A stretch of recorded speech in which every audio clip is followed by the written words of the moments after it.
Diffusion exceptionnelle ce week-end sur Romba Télévision. Le film L'héritage de l'homme de fer sera diffusé sur notre antenne ce samedi et dimanche à 10h et 18h.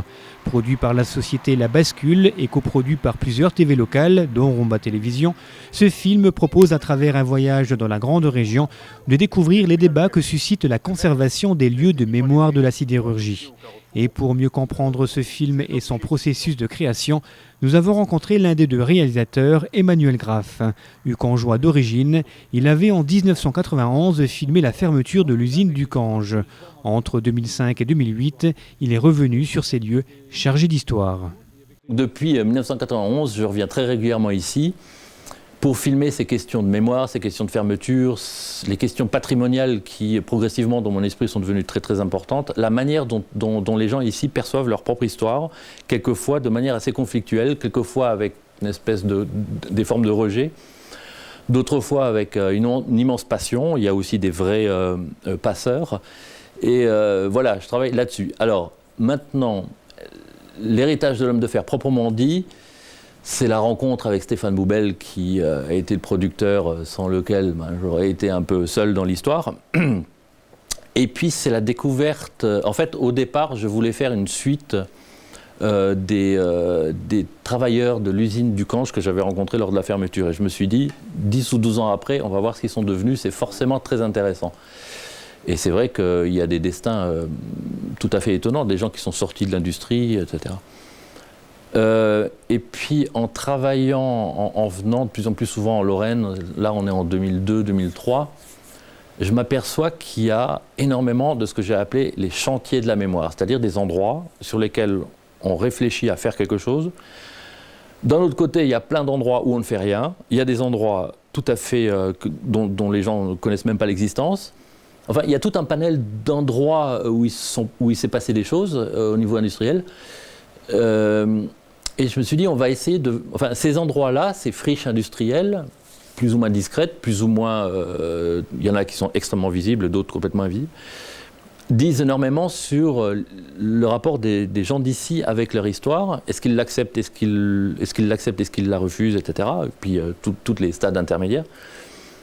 Et pourquoi est-ce qu'à certains endroits on fait quelque chose, à d'autres rien? Pourquoi est-ce que certaines personnes prennent en charge cette histoire, voire la transmettent, et dans d'autres familles, c'est le silence total.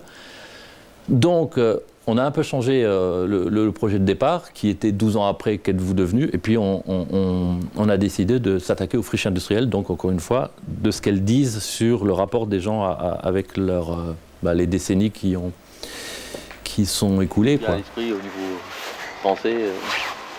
Franchement, personnellement, l'usine, c'est plus du passé. Tu vois, moi, c'est mon enfance. Tu vois, ça me rappelle, mon père encore quand il allait travailler. Mais en 2005, je ne sais même pas si je fais encore attention quand je passe devant. S'il y a un devoir à faire, c'est par rapport à nos enfants. Moi, ma fille, elle a 5 ans, je commence à peine à lui en parler. Elle est étonnée de savoir que son grand-père a travaillé à l'usine. C'est plus par rapport à sa construction identitaire qu'elle sache un peu comment nous nous sommes enracinés ici en Lorraine. Le film ne veut rien démontrer. Il va sur les endroits et il essaye de comprendre pourquoi là, il ne se fait rien, quels sont les enjeux qui font que dans une partie de la région, on a l'impression que le temps s'est arrêté. Quand on va à Sénel, ça fait 30 ans que le haut-fourneau dort dans l'herbe, dans la terre, etc. On essaye de voir avec les acteurs locaux, les gens qui réfléchissent un peu, pourquoi là, ça se passe comme ça. Qu'est-ce qui a fait qu'à Ucange, il y a eu des hommes, des personnes qui ont décidé d'insuffler quelque chose et de tenir jusqu'au bout. Oui, quels sont les déterminismes qui font que, à certains endroits, c'est ultra moderne, à certains endroits, c'est ultra volontariste, à d'autres endroits, c'est délaissé, etc. Il n'y a pas de discours dans notre film, on s'interroge, quoi. On s'interroge et on donne des pistes et on rencontre des personnages qui parfois sont truculents, etc. On a par exemple quelqu'un que j'aime bien qui est Baru, dessinateur, et qu'on ramène sur le célèbre lieu de la piscine de Micheville, et puis il est là sur ce lieu qui est maintenant un stand de tir, Et puis on essaye d'imaginer ce que c'était qu'une piscine chauffée par la chaleur de l'usine Mècheville à l'époque, etc. Et puis par la motivation que lui a, on voit qu'il y a des gens effectivement dans cette région qui, comme Baru le dit, qui estiment que ces gens-là étaient des héros à une époque, quoi, et qui essayent de transmettre, etc. Donc on est déjà aussi un petit peu à cheval sur la problématique de la transmission. Exactement, c'est-à-dire que quand ça a fermé, il y a eu un tel traumatisme, mais non seulement disons que les gens ont souffert de faire des fermetures, hein, c'était un désastre humain, mais en plus, ils ont culpabilisé.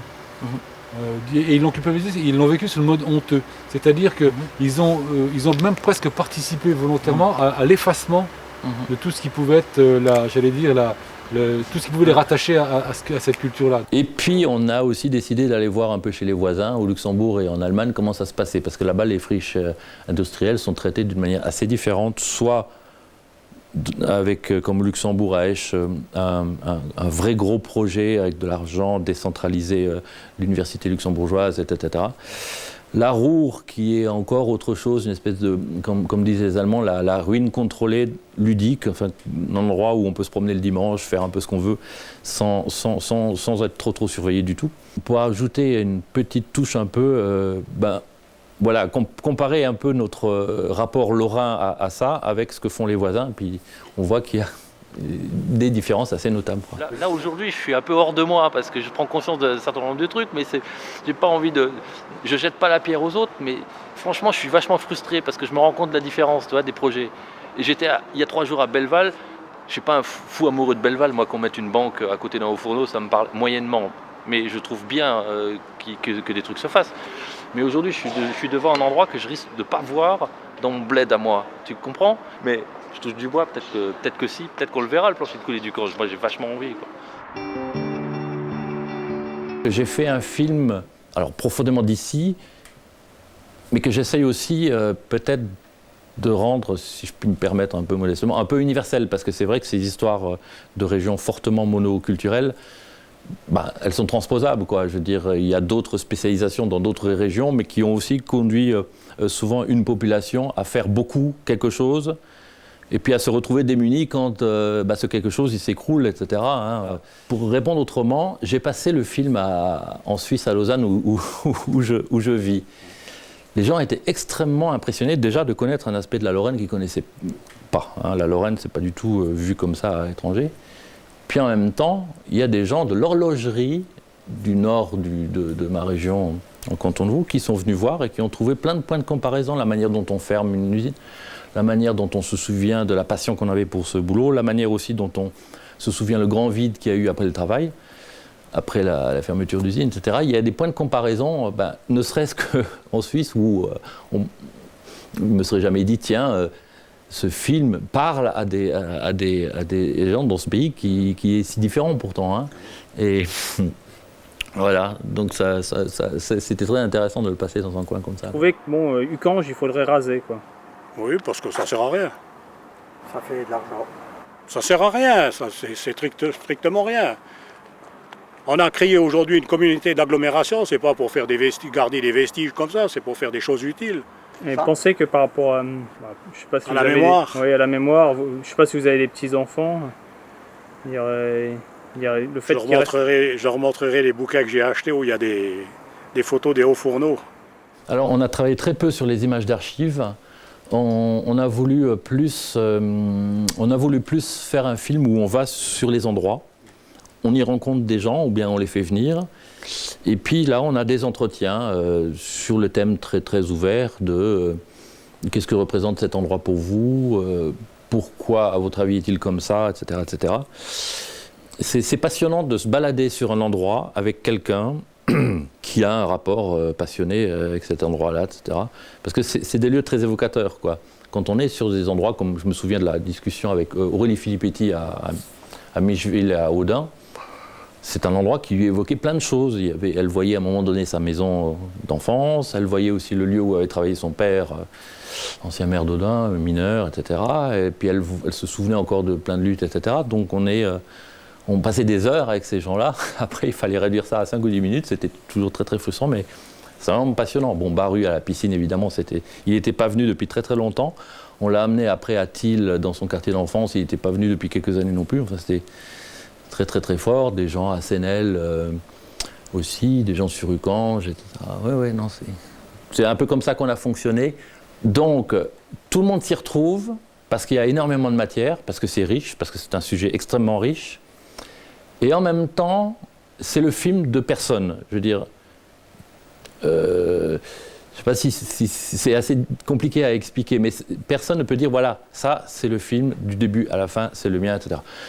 On présente vraiment un panel extrêmement large de visions des friches. Par exemple, l'endroit du Cange, hein, qui est un peu controversé comme on le sait. Certaines personnes sont très énervées de le voir, parce qu'on montre les dessous de la réalisation du U4 du Cange. On montre des coups de balai, des gens qui dépoussièrent, les multiples entreprises qui ont été là pendant plusieurs années pour faire ce lieu. On montre le travail de Claude Lévesque, qui est aimé ou détesté dans cette région, mais qui laisse personne indifférent. Donc, ce film, parfois, provoque des irritations selon qu'on aime ou pas l'endroit qui y est traité. C'est un film qui parle des gens d'ici, de l'histoire des gens d'ici. C'est un film qui a été fait avec énormément de passion pour les gens d'ici, énormément de respect pour l'histoire locale, pour les travailleurs, pour les familles, pour le monde immigré, etc. C'est un regard de quelqu'un qui est né ici, qui a vécu ici pendant 15 ans, qui est parti, qui est revenu. C'est aussi une manière de dire, vous voyez comme c'est attractif, mais quelquefois c'est vrai que pour parler des trucs qu'on a sous les yeux, il faut partir et revenir, hein. C'est un truc assez fréquent. Donc c'est un film d'un expatrié qui a une vraie passion pour ce pays, pas parce que ça s'appelle la Lorraine, mais parce qu'il s'est passé des choses fortes qui sont vraiment, en ce qui me concerne, en accord avec mes valeurs, hein. Il y a eu des choses de termes de solidarité, de l'apprentissage de vivre ensemble. Enfin, moi, je suis un type qui a habité à Ucange, à la Côte des Roses de Thionville. J'aime ces quartiers-là. On a appris à vivre ensemble dans des quartiers pareils. Et voilà, alors j'essaye de rendre un peu, sous une forme d'hommage, ce que cette région m'a apporté par un regard et, oui, par une forme d'apport dans le vaste débat sur regardons notre histoire. Qu'est-ce qu'on peut en tirer maintenant?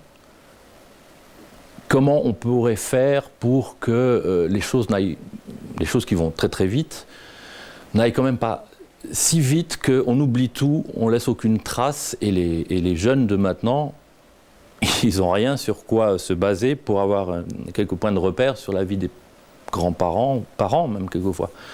Donc c'est un peu, voilà, c'est pour participer à ce débat sur la fuite du temps, et sur l'absence des repères dont on sait qu'ils sont source de troubles individuels et collectifs, quoi. L'absence de repères, c'est terrible, quoi.